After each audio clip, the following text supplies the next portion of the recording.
Weekly roundup ആരംഭിക്കുന്നു. എല്ലാ വെള്ളിയാഴ്ചയും രാവിലെ 8:30 മണിക്ക് ചിക്കാഗോയിൽ നിന്ന് സംപ്രേഷണം ചെയ്യുന്ന വീക്കിലി റൗണ്ടപ്പിൻ്റെ 141ാമത്തെ എപ്പിസോഡിലേക്ക് ഞങ്ങളുടെ എല്ലാ പ്രേക്ഷകർക്കും സ്വാഗതം. ഇന്ന് ജൂൺ മാസം 12-ാം തീയതി വെള്ളിയാഴ്ച. ദയവായി ഇന്നത്തെ വീക്കിലി റൗണ്ടപ്പ് കാണുന്ന ഞങ്ങളുടെ പ്രേക്ഷകർ ഇത് മറ്റുള്ളവർക്ക് ഷെയർ ചെയ്യുകയും ലൈക്ക് ചെയ്യുകയും നിങ്ങൾ ഈ ചാനൽ ഇതുവരെ സബ്സ്ക്രൈബ് ചെയ്തിട്ടില്ലെങ്കിൽ ദയവായി സബ്സ്ക്രൈബ് ചെയ്ത് ഈ ശുശ്രൂഷയിൽ പങ്കാളികളാകണമെന്ന് ഓർപ്പിക്കുന്നു. ഇന്നത്തെ വീക്കിലി റൗണ്ടപ്പ് അവതരിപ്പിക്കുന്നത് കുര്യൻ ഫിലിപ്പ്. പ്രധാന വാർത്തകളിലേക്ക് പോകുന്നതിന് മുമ്പായി നെൽസൺ മണ്ടേല ഇങ്ങനെ ഒരിക്കൽ പറഞ്ഞു, it always seems impossible അൻറ്റിൽ it's done. ഒരു കാര്യം പൂർത്തിയാക്കുന്നത് വരെ അത് അസാധ്യമായി തോന്നും. നെൽസൺ മണ്ടേല പറഞ്ഞ ഒരു പ്രസിദ്ധമായിരിക്കുന്ന ഒരു കൊട്ടേഷനാണിത്. അതിൻ്റെ അകത്ത് ഇങ്ങനെയാണ് പറയുന്നത്, ഒരു കാര്യം പൂർത്തിയാക്കുന്നത് വരെ അത് അസാധ്യമെന്ന് തോന്നും. ഞങ്ങളുടെ പ്രേക്ഷകരുമായിട്ട് ഇന്ന് പ്രധാന വാർത്തകളിലേക്ക് പോകുന്നതിന് മുമ്പായിട്ട് പങ്കുവെക്കാനുള്ള ഒരു പ്രധാന സന്ദേശമെന്ന് പറയുന്നത്, നിങ്ങൾ ഏതെങ്കിലും ഒരു കാര്യങ്ങൾ ചെയ്തുകൊണ്ടിരിക്കുകയാണെങ്കിൽ അതിൻ്റെ അകത്ത് നിങ്ങൾ പ്രയാസങ്ങൾ, പ്രതിസന്ധികൾ നിങ്ങൾ അഭിമുഖീകരിക്കുന്നുവെങ്കിൽ നെൽസൺ മണ്ടേല പറഞ്ഞത് നിങ്ങൾ ഓർക്കുക, ഒരു കാര്യം പൂർത്തിയാക്കുന്നത് വരെ അത് പ്രയാസകരമായി തോന്നും, അത് അസാധ്യമായി തോന്നും. എന്നെക്കൊണ്ട് ഇത് ചെയ്ത് തീർക്കാൻ കഴിയത്തില്ല, ഞങ്ങളെക്കൊണ്ട് ഇത് പൂർത്തീകരിക്കാൻ സാധിക്കത്തില്ല എന്നുള്ള ചിന്തകൾ ഒരു പക്ഷേ നിങ്ങളെ വേട്ടയാടപ്പെടുവാനുള്ള സാധ്യതകളുണ്ട്. അപ്പോൾ ഇത് ഓർക്കുക, it is always seems impossible അൻറ്റിൽ it's done. ഇത് പൂർത്തിയാകുന്നത് വരെ നിങ്ങളുടെ പ്രയത്നങ്ങൾ, നിങ്ങളുടെ ടാർഗറ്റുകൾ, നിങ്ങൾ എന്ത് ചെയ്തുകൊണ്ടിരിക്കുന്നുവോ അത് പൂർത്തിയാകുന്നത് വരെ ഒരു പക്ഷേ അസാധ്യമാണെന്ന് ഒരു പക്ഷേ നിങ്ങൾക്ക് തോന്നിയേക്കാം. എന്നാൽ നിങ്ങളുടെ ശ്രമം കൈവിടാതെ, നിങ്ങൾ അതിൽ നിന്ന് പിന്മാറാതെ, നിങ്ങൾ ആ പ്രതിസന്ധികളെ അഭിമുഖീകരിച്ചുകൊണ്ട്, കഷ്ടപ്പാടുകളെ അതിജീവിച്ചുകൊണ്ട് മുന്നോട്ട് പോയി അത് പൂർത്തീകരിക്കുക എന്നുള്ളതാണ് നമ്മുടെ ജീവിതത്തിൻ്റെ സാക്ഷാത്കാരമെന്ന് പറയുന്നതെന്ന് മിസ്റ്റർ നെൽസൺ മണ്ടേല ഒരിക്കൽ പറയുണ്ടായി. ഞങ്ങളുടെ എല്ലാ പ്രേക്ഷകർക്കും ഈ വാചകം തങ്ങളുടെ ജീവിതത്തിൽ ഒരു മാർഗദീപകമായി തീരട്ടെ. നിങ്ങൾ ഏറ്റെടുത്തിരിക്കുന്ന ഏതെങ്കിലും കാര്യങ്ങളിൽ പ്രതിസന്ധികൾ അഭിമുഖീകരിക്കുന്നുവെങ്കിൽ, നിങ്ങൾക്കത് അസാധ്യമാകുന്നുവെന്ന് നിങ്ങൾക്ക് തോന്നുന്നുവെങ്കിൽ ദൈവത്തിൽ ആശ്രയിക്കുക, ദൈവത്തോട് പ്രാർത്ഥിക്കുക. ദൈവമേ, എൻ്റെ ഈ കാര്യം പൂർത്തീകരിച്ച് തരണമേ എന്ന് ദൈവത്തോട് പ്രാർത്ഥിച്ചുകൊണ്ട് നമ്മുടെ ആ ദൈനംദിന ജീവിതത്തിൽ നമ്മുടെ പ്രശ്നങ്ങളുമായിട്ട് നമുക്ക് മുന്നോട്ട് പോയി അതിനെ അതിജീവിച്ച് മുന്നോട്ട് പോയി നമ്മുടെ ലക്ഷ്യം പൂർത്തീകരിപ്പാനിടയാക്കട്ടെ എന്ന് പ്രാർത്ഥിച്ചുകൊണ്ട് നമ്മൾ പ്രധാന വാർത്തകളിലേക്ക് കടക്കുന്നു. ഒരു ഇടവേളയ്ക്ക് ശേഷം അമേരിക്ക ഇറാൻ ഏറ്റുമുട്ടൽ വീണ്ടും രൂക്ഷമായി.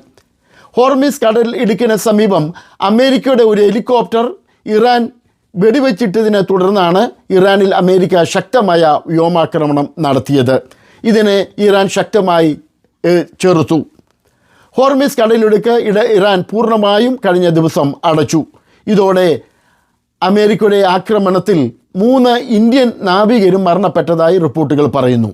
ഇതൊരു അന്താരാഷ്ട്ര തലത്തിൽ സുരക്ഷയ്ക്കും സാമ്പത്തിക പ്രതിസന്ധിയും വീണ്ടും രൂപപ്പെട്ടിരിക്കുകയാണ്. ഒരു ഇടക്കാലത്ത് ശാന്തമായിരുന്ന ഇറാൻ അമേരിക്ക യുദ്ധം വീണ്ടും രൂക്ഷമാകുന്ന റിപ്പോർട്ടുകളാണ് നമ്മൾ കാണുന്നത്. ഈ സമയത്ത് സമാധാന അന്തരീക്ഷമുണ്ടാകുവാൻ നമുക്ക് ദൈവത്തോട് പ്രാർത്ഥിക്കാം. 40ാമത് പീസിന കോൺഫറൻസിൻ്റെ അനുഗ്രഹത്തിനു വേണ്ടി അതിൻ്റെ ഏറ്റവും സമാപന ദിവസങ്ങളിലേക്ക് കടന്നു വരുമ്പോൾ 21 ദിവസത്തെ ഉപവാസ പ്രാർത്ഥന അല്ലെങ്കിൽ ജാഗരണ പ്രാർത്ഥന അതിൻ്റെ പ്രയർ കമ്മിറ്റി ആരംഭിച്ചു. ജൂൺ മാസം 8-ാം തീയതിയാണ് പ്രാർത്ഥന ആരംഭിച്ചത്. 28-ാം തീയതി വരെ തുടരും. എല്ലാ ദിവസവും ഈ ദിവസങ്ങളിൽ പകൽ ആരെങ്കിലും ഇതിൻ്റെ പീസിനാക്കിൻ്റെ പ്രവർത്തകർ ഉപവാസത്തോടും പ്രാർത്ഥനയോടും വിവിധ വിഷയങ്ങൾക്ക് വേണ്ടി പ്രാർത്ഥിച്ചു കൊണ്ടിരിക്കുന്നു. വൈകിട്ട് സെൻട്രൽ ടൈം 8 മണി മുതൽ 9 മണി വരെ സൂം പ്ലാറ്റ്ഫോമിൽ സംയുക്ത പ്രാർത്ഥനയും നടത്തി വരുന്നു. പീസിനാക്കിൻ്റെ പ്രൈസ് ആൻഡ് വർഷിപ്പിന് പ്രസിദ്ധ വർഷിപ്പ് ലീഡറായ ലോഡ്സൺ ആൻ്റണിയും സംഘവും നേതൃത്വം നൽകും. കഴിഞ്ഞ ദിവസം പീസിനാക്കിൻ്റെ നാഷണൽ എക്സിക്യൂട്ടീവ് കമ്മിറ്റിയാണ് ഔദ്യോഗികമായി ഈ കാര്യം സ്ഥിരീകരിച്ചത്.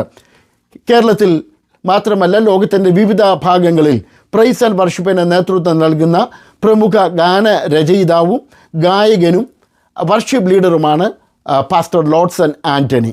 അദ്ദേഹത്തോടൊപ്പം അമേരിക്കയുടെ വിവിധ സംസ്ഥാനങ്ങളിൽ നിന്നായി എത്തിച്ചേരുന്ന മികച്ച ഗായകരും പ്രൈസ് ആൻഡ് വർഷിപ്പിന് നേതൃത്വം നൽകുന്നതാണ്. പീസിന കോൺഫറൻസിൻ്റെ ഒരുക്കങ്ങൾ ഏകദേശം പൂർത്തീകരിച്ചതായി അതിൻ്റെ ഭാരവാഹികൾ അറിയിക്കുന്നു. എങ്കിലും ഇപ്പോഴും രജിസ്ട്രേഷൻ ഓപ്പണാണ്. ആ സമ്മേളനത്തിൽ വന്ന് പങ്കെടുക്കുവാനും അവിടെ താമസിക്കുവാനും താല്പര്യമുള്ളവർക്ക് ഇപ്പോഴും അതിനുള്ള അവസരങ്ങൾ ഉണ്ടായിരിക്കുമെന്നും ഭാരവാഹികൾ അറിയിക്കുന്നു. ജൂലൈ മാസം 2 മുതൽ 5 വരെയാണ് ഷാംബർഗ് കൺവെൻഷൻ സെൻ്ററിൽ വെച്ച് 40ാമത് പീസിന കോൺഫറൻസ് നടത്തുന്നത്. ലോക പ്രശസ്ത പ്രാസംഗികരാണ് ഈ വർഷത്തെ പീസിന കോൺഫറൻസിൽ ദൈവവചനവുമായി എത്തുന്നത്. ഏഷ്യയിലെ തന്നെ ഏറ്റവും വലിയ സഭകളിൽ ഒന്നായ ഹൈദരാബാദിലെ കാൽവറി ടെമ്പിളിൻ്റെ സ്ഥാപകനും സീനിയർ പാസ്റ്ററുമായ പാസ്റ്റർ ഡോക്ടർ സതീഷ് കുമാർ ഉൾപ്പെടെ നിരവധി പേർ ഈ സമ്മേളനത്തിൽ ആദ്യോടന്തം ദൈവവചനം സംസാരിക്കുന്നതിന് വേണ്ടി എത്തിച്ചേരുന്നതാണ്. ഈ സമ്മേളനത്തിലേക്ക് ഞങ്ങളുടെ പ്രേക്ഷകരെയും പ്രത്യേകിച്ച് അമേരിക്കയിലുള്ള വിവിധ സംസ്ഥാനങ്ങളിൽ താമസിക്കുന്ന ഞങ്ങളുടെ പ്രേക്ഷകരെ ഞങ്ങൾ വീണ്ടും ഈ മീറ്റിങ്ങിലേക്ക് സ്വാഗതം ചെയ്യുന്നു. ഇന്ത്യ പെന്തക്കോസ്ത് ദൈവസഭയുടെ Kerala state pastor KC Thomas നേതൃത്വം നൽകുന്ന വിഭാഗത്തിൻ്റെ തെരഞ്ഞെടുപ്പ് ജൂൺ മാസം 10-ാം തീയതി കുമ്പനാട് മുട്ടുമൺ ICPF ക്യാമ്പ് സെൻറ്ററിൽ വെച്ച് നടന്നു. President pastor KC Thomas, vice president pastor Shibu Neduveli, secretary pastor Daniel കൊന്ന് നിൽക്കുന്നതിൽ, ജോയിൻറ്റ് സെക്രട്ടറിമാരായി pastor KC Oommen, brother Lanson Jacob, ട്രഷററായി ബ്രദർ ബിനു വി ജോർജ് എന്നിവരെ എതിരില്ലാതെ തിരഞ്ഞെടുക്കപ്പെട്ടു. നോമിനേഷൻ കൊടുക്കേണ്ട സമാപന ദിവസം മറ്റ് എതിരുകൾ ഇല്ലാത്തതിനാൽ ഇവരുടെ നോമിനേഷൻ സ്വീകരിക്കുകയും എതിരില്ലാതെ അവരുടെ ഔദ്യോഗിക സ്ഥാനങ്ങൾ പ്രഖ്യാപിക്കുകയും ചെയ്തു.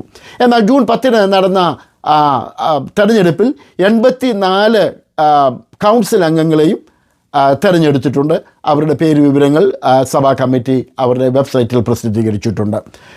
ഈ പുതിയതായി തിരഞ്ഞെടുക്കപ്പെട്ട IPC സ്റ്റേറ്റ് കൗൺസിലിൻ്റെ പ്രവർത്തന ഉദ്ഘാടനവും അന്നേ ദിവസം നടന്നു. മുൻ ദേശീയ പ്രസിഡൻറ്റും പ്രസിദ്ധ സുശേഷ പ്രാസംഗികനുമായ പാസ്റ്റർ KC ജോൺ പ്രവർത്തന ഉദ്ഘാടനം നിർവഹിച്ചു. സഭയുടെ ഔദ്യോഗിക വെബ് പോർട്ടൽ ജനറൽ കൗൺസിൽ അംഗവും IPCയുടെ സീനിയർ പ്രവർത്തകനുമായ ബ്രദർ ജോയ് താനിവേൽ ഉദ്ഘാടനം നിർവഹിച്ചു. പുതിയതായി തിരഞ്ഞെടുക്കപ്പെട്ട IPC കേരള സ്റ്റേറ്റ് ഭാരവാഹികൾക്ക് എല്ലാവിധമായിരിക്കുന്ന ആശംസകളും ഞങ്ങൾ അർപ്പിക്കുന്നതിനോടൊപ്പം കേരളത്തിലുള്ള ഇന്ത്യ പെന്തക്കോസ്ത് ദൈവസഭകളുടെ വളർച്ചയ്ക്ക് വേണ്ടിയും അതുപോലെ തന്നെ സുവിശേഷ പ്രവർത്തനങ്ങൾ ഉത്സാഹത്തോടെ മുന്നേറുവാനും ഇടയാക്കട്ടെ എന്ന് പ്രാർത്ഥിക്കുന്നതിനോടൊപ്പം അതിൻ്റെ അകത്തുള്ള സംഘടിത ശക്തി ദൈവിക പ്രവർത്തനത്തിന് വേണ്ടി ഉപയോഗിക്കാൻ അതിൻ്റെ പ്രവർത്തകരെ ദൈവം ഇടയാക്കട്ടെ എന്ന് പ്രാർത്ഥിക്കുന്നു. Pastor CC Abraham, pastor KP Kurian എന്നിവർ നേതൃത്വം നൽകുന്ന IPCയുടെ വിഭാഗത്തിൻ്റെ തെരഞ്ഞെടുപ്പും ജനറൽ ബോഡിയും ജൂൺ മാസം 16-ാം തീയതി IPC ഹെബ്രോൻ പുരത്ത് വെച്ച് നടക്കുന്നതാണെന്ന് അതിൻ്റെ ഭാരവാഹികളും അറിയിക്കുന്നു. പാസ്റ്റർ ഷാജി M പോൾ ചിക്കാഗോയിൽ പ്രസംഗിക്കുന്നു. ജൂൺ 22, 23 ദിവസങ്ങളിലാണ്, തിങ്കൾ ചൊവ്വ ദിവസങ്ങളാണ് അദ്ദേഹം ചിക്കാഗോയിൽ എത്തിച്ചേരുന്നത്. ചിക്കാഗോയിൽ അന്ന് വൈകിട്ട്, ആ ദിവസങ്ങളിൽ വൈകിട്ട് 6 മണി മുതൽ 8:30 മണി വരെ സയോൺ ക്രിസ്ത്യൻ ചർച്ചിൽ വെച്ച് റിവൈവൽ ചിക്കാഗോയുടെ ആഭിമുഖ്യത്തിൽ പ്രത്യേക പ്രസംഗ യോഗം ക്രമീകരിച്ചിട്ടുണ്ടെന്ന് റിവൈവൽ ചിക്കാഗോയുടെ മുഖ്യ സംഘാടകൻ പാസ്റ്റർ ആൻഡ്രൂസ് K ജോർജ് അറിയിക്കുന്നു. പകൽ യോഗങ്ങൾക്ക് വേണ്ടി ഇവാഞ്ചലിസ്റ്റ് ചാക്കോ തോമസുമായി ബന്ധപ്പെടാവുന്നതാണ്. ഈ തിങ്കൾ ചൊവ്വ ദിവസങ്ങളിൽ വൈകിട്ട് സയോൺ ക്രിസ്ത്യൻ ചർച്ചിൽ വെച്ച് റിവൈവൽ ഷിക്കാഗോയുടെ ആഭിമുഖ്യത്തിൽ നടത്തപ്പെടുന്ന യോഗത്തിൽ പാസ്റ്റർ ഷാജി M പോൾ പ്രസംഗിക്കും. പകൽ മീറ്റിങ്ങുകൾക്ക് വേണ്ടി ബ്രദർ ചാക്കോ തോമസുമായി ബന്ധപ്പെടാവുന്നതാണ്. Fellowship of Pentecostal churches in ഷിക്കാഗോയുടെ ഈ മാസത്തെ മാസയോഗം ജൂൺ 20-ാം തീയതി വൈകിട്ട് 6:30 മണി മുതൽ സെലിബ്രേഷൻ ചർച്ചിൽ വെച്ച് നടത്തപ്പെടുമെന്ന് സെലിബ്രേഷൻ ചർച്ചിൻ്റെ സീനിയർ പാസ്റ്റർ ജോർജ് K സ്റ്റീഫൻസണും ലീഡ് പാസ്റ്റർ സാംസൺ സാബുവും അറിയിക്കുന്നു. ഈ സമ്മേളനത്തിൽ പാസ്റ്റർ മാർട്ടി സ്ലോവാൻ ദൈവവചനം സംസാരിക്കുന്നതാണ്. ഈ മാസം നടക്കുന്ന FECC കൺവെൻഷനിൽ മാസയോഗത്തിൽ എല്ലാ സഭകളിൽ നിന്നുള്ള ദൈവദാസന്മാരും വിശ്വാസികളും വന്ന് പങ്കെടുക്കണമെന്ന് FECC കൺവീനർമാരായ pastor Xavier James, pastor MG Johnson എന്നിവർ അറിയിക്കുന്നു. കഴിഞ്ഞ ആഴ്ചയിൽ നിത്യതയിലേക്ക് പ്രവേശിച്ച സിസ്റ്റർ ഗ്രേസ് ചെറിയാൻ്റെ ശവസംസ്കാര ശുശ്രൂഷകൾ നടന്നു. ജൂൺ 5, 6 വെള്ളി ശനി ദിവസങ്ങളിൽ ന്യൂയോർക്കിൽ കാൽവറി ഫെയ്ത്ത് ടാബർനക്കിൾ സഭയുടെ ആഭിമുഖ്യത്തിൽ നടന്ന ശുശ്രൂഷകളിൽ പലരും വന്ന് അനുശോചന സന്ദേശങ്ങൾ അറിയിച്ചു. ഈ ശവസംസ്കാര ശുശ്രൂഷയിൽ പങ്കെടുത്തുകൊണ്ടിരുന്ന കോട്ടയം പുതുപ്പള്ളി ഓതര കുടുംബാംഗമായ ജോർജ് വർഗീസ് CPA 77 വയസ്സ് അതിൻ്റെ പിറ്റേ ദിവസം നിത്യതയിലേക്ക് പ്രവേശിച്ചു. ന്യൂയോർക്കിൽ അദ്ദേഹം കാൽവറി ഫെയ്ത്ത് ടാബർനക്കിൾ സഭയുടെ അംഗമായിരുന്നു. കോട്ടയത്ത് പുതുപ്പള്ളി IPC സഭാംഗമായിരുന്നു. 77 വയസ്സ് പ്രായമായിരുന്നു. മറിയാമ്മ വർഗീസാണ് ഭാര്യ. ഡെന്നി, ഡോൺ, ജോയ്സ് എന്നിവരാണ് മക്കൾ.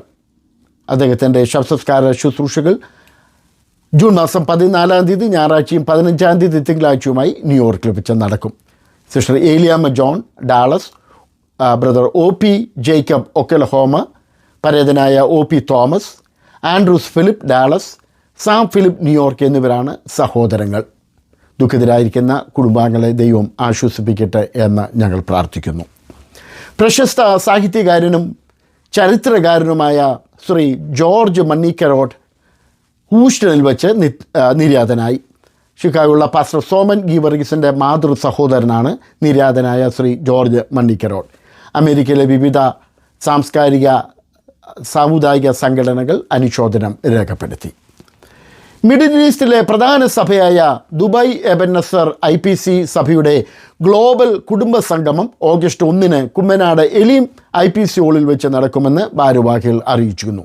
സുവിശേഷ ജീവകാരുണ്യ പ്രവർത്തനങ്ങളിൽ മുൻനിരയിൽ നിന്ന് പ്രവർത്തിക്കുന്ന IPC ദുബായ് എബന്നസർ ചർച്ചിൻ്റെ മുൻകാല ശുശ്രൂഷകന്മാരും അവിടെ മുൻകാല വിശ്വാസികളുമൊക്കെയായി നിരവധി പേർ പങ്കെടുക്കുന്ന സമ്മേളനം കുമ്മനാട് IPC എലീം ഹാളിൽ വെച്ചാണ് നടത്തപ്പെടുന്നത്. ന്യൂയോർക്കിൽ ലിറ്റിൽ ഫ്ലോക്ക് പെൻഡക്കോസ്റ്റൽ ചർച്ചിനു വേണ്ടി ന്യൂയോർക്കിൽ വാങ്ങിയ ആരാധനാലയത്തിൻ്റെ സമർപ്പണം കഴിഞ്ഞ ആഴ്ചയിൽ ന്യൂയോർക്കിൽ വെച്ച് നടന്നു. സഭയുടെ സീനിയർ ശുശ്രൂഷകൻ പാസ്റ്റർ ജെയിംസ് ജോർജ് അതിൻ്റെ സമർപ്പണ ശുശ്രൂഷ നിർവഹിച്ചു. നിരവധി പേർ സമ്മേളനത്തിൽ പങ്കെടുത്ത് ആശംസകൾ അറിയിച്ചു. ഇനി ലോകമെമ്പാടും കാൽപന്തിൻ്റെ ആവേശത്തിലാണ് ലോകം. ഫിഫയുടെ ലോക കപ്പിനായിട്ടുള്ള പ്രഥമ മത്സരം ഇന്നലെ വ്യാഴാഴ്ച മെക്സിക്കോയിൽ ആരംഭിച്ചു. ചരിത്രത്തിൽ ആദ്യമായിട്ടാണ് 3 രാജ്യങ്ങളായി ഫിഫയുടെ ലോക കപ്പിനായിട്ടുള്ള മത്സരം നടക്കുന്നത്.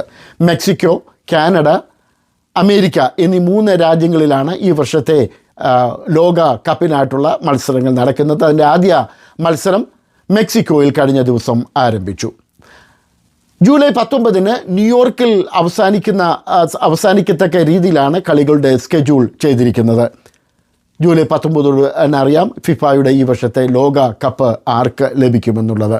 റൊണാൾഡോയും മെസ്സിയും ഒക്കെ വീണ്ടും ആരാധകരുടെ ചുണ്ടുകളിൽ വീണ്ടും ആരാധനയോടുകൂടെ തന്നെ ആവേശപൂർവ്വം അവർ സ്മരിക്കുകയാണ്. എന്നാൽ ഈ സമയത്ത് കാനഡ സ്ട്രീറ്റ് മിനിസ്ട്രീസ് ഒരു പ്രത്യേക കാര്യം ചെയ്യുകയാണ്. കാനഡയിൽ ഈ മീറ്റിംഗ് നടക്കുന്ന സമയത്ത് കാനഡ സ്ട്രീറ്റ് മിനിസ്ട്രീസ് ഇതോടനുബന്ധിച്ച് ബിയോണ്ട് ദി ഗോൾ 2026 എന്ന പേരിൽ സുവിശേഷ പ്രചരണ പരിപാടികൾ സംഘടിപ്പിക്കുകയാണ്.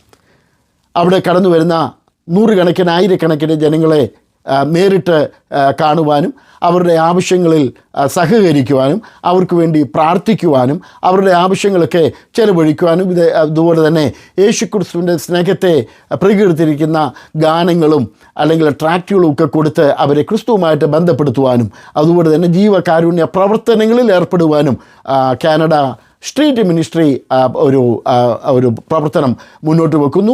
ബിയോണ്ട് ദ ഗോൾ 2026 എന്നാണ് ഫിഫ ലോക കപ്പിൻ്റെ മത്സരങ്ങൾ കാനഡയിൽ വെച്ച് നടക്കുമ്പോൾ അതിൻ്റെ പ്രവർത്തനം ചെയ്യുവാൻ ആഗ്രഹിക്കുന്നത്. അമേരിക്കയിലും അതിന് സമാനമായിരിക്കുന്ന പ്രവർത്തനം കാണുമെന്ന് നമ്മൾ വിശ്വസിക്കുന്നു അല്ലെങ്കിൽ ആഗ്രഹിക്കുന്നു. അങ്ങനെ ചെയ്യുവാൻ ഇടയാകട്ടെ എന്ന് പ്രാർത്ഥിക്കുന്നു. എവിടെയാണെങ്കിലും ക്രിസ്തുവിൻ്റെ സ്നേഹം ജനങ്ങളിലേക്ക് എത്തിക്കുവാൻ ഇത് മതപരിവർത്തനമല്ല, ഒരു മനപരിവർത്തനം ആയിട്ട് അതിലുപരി ക്രിസ്തുവിനെ ജനങ്ങൾ ഹൃദയത്തിൽ സ്വീകരിച്ച് സന്തോഷവും സമാധാനവും അണിഞ്ഞ് മുന്നോട്ട് ജീവിക്കാനിടയാകേണ്ടതിന് നമുക്ക് ഈ പ്രാർത്ഥിക്കാം. അതുപോലെ തന്നെ ഇതുപോലുള്ള മഹാമേളകളിൽ അത് സമാധാനത്തോടെ മറ്റ് പ്രയാസങ്ങളോ ഒന്നുമില്ലാതെ സമാധാനപരമായി നടക്കുവാനും നമുക്ക് പ്രാർത്ഥിക്കാം. മറ്റൊരു മരണവാർത്ത അറിയിക്കുന്നു. ന്യൂജേഴ്സിയിൽ TD റോബർട്ട്സൺ ന്യൂജേഴ്സിയിൽ നിര്യാതനായി. ഇന്ത്യ ക്രിസ്ത്യൻ അസംബ്ലി ന്യൂജേഴ്സിയുടെ അംഗമായിരുന്നു. അദ്ദേഹം അന്നമ്മ റോബർട്ട്സനാണ് ഭാര്യ. ജെയിംസ്, ജെസി, ജസ്റ്റിൻ എന്നിവരാണ് മക്കൾ.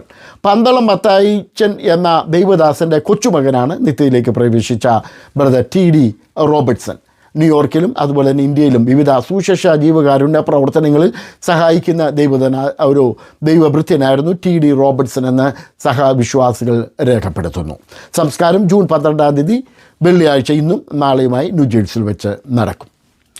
ഷിക്കാഗോയിലുള്ള ഇലിയോസ് ചർച്ചിൻ്റെ ആഭിമുഖ്യത്തിലുള്ള VBS ജൂൺ 10 ആരംഭിച്ചു. നാളെ ശനിയാഴ്ച സമാപിക്കും. അതുപോലെ തന്നെ ഡാളസ് ഫിലദൽഫിയ ചർച്ചിൻ്റെ VBS 11-ാം തീയതി ആരംഭിച്ചു. നാളെ ഡാളസിൽ ഫിലദൽഫിയ ചർച്ചിൻ്റെ അങ്കണത്തിൽ നടക്കുന്ന മീറ്റിംഗോടുകൂടെ സമാപിക്കുന്നതാണ്. ഇതോടെ ഇന്നത്തെ വീക്കലി റൗണ്ട് അപ്പ് ഇവിടെ അവസാനിക്കുന്നു. അടുത്ത വെള്ളിയാഴ്ച നാം വീണ്ടും കണ്ടുമുട്ടും വരെ ഞങ്ങളുടെ എല്ലാ പ്രേക്ഷകർക്കും ദൈവാനുഗ്രഹ സമ്പൂർണ്ണമായിരിക്കുന്ന ഒരു ആഴ്ച ഉണ്ടാകട്ടെ എന്ന് ഞങ്ങൾ പ്രാർത്ഥിച്ചുകൊണ്ട് ഇന്നത്തെ വീക്കലി റൗണ്ട് അപ്പ് ഇവിടെ അവസാനിപ്പിക്കുന്നു. ദൈവം നമ്മെ അനുഗ്രഹിക്കട്ടെ. God bless you. Thank you.